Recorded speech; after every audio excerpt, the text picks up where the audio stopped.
अधिकार त्या कुंभाराला असतो.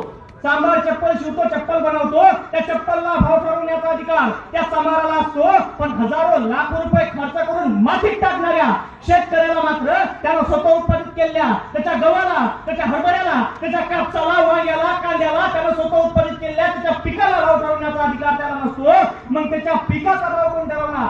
तर इथले दलाल ठरवणार, इथलं भांडवलदार ठरवणार, इथलं सरकार ठरवणार. आणि सर्व मिळून त्यांना भाव कितीचा देणार?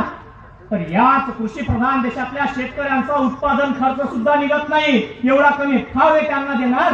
हे अवघड सांगतात, ते फेकून येते, म्हणतात की विदर्भातला शेतकरी या कापसावरती पाणी वाया घालवतो. मला माहित नाही साहेब की विदर्भातला शेतकरी या कापसावरती पाणी वाया घालवतो का नाही, पण मात्र ज्या वेळेला अवकाळी दुष्काळ आला, त्याचा कापूस उद्ध्वस्त होतो, तेव्हा तो उभा ढसा ढसा रडतो. कदाचित त्याच्या डोळ्यातलं पाणी त्या कापसावरती पडलं असावं, म्हणून तो कापूस भिजला असावा. दुःख एका गोष्टीचं वाटतं की यांना तुमचा भिजलेला कापूस दिसतो, परंतु ढसा ढसा रडणाऱ्या तुमच्या डोळ्यातले असूर दिसत नाहीत.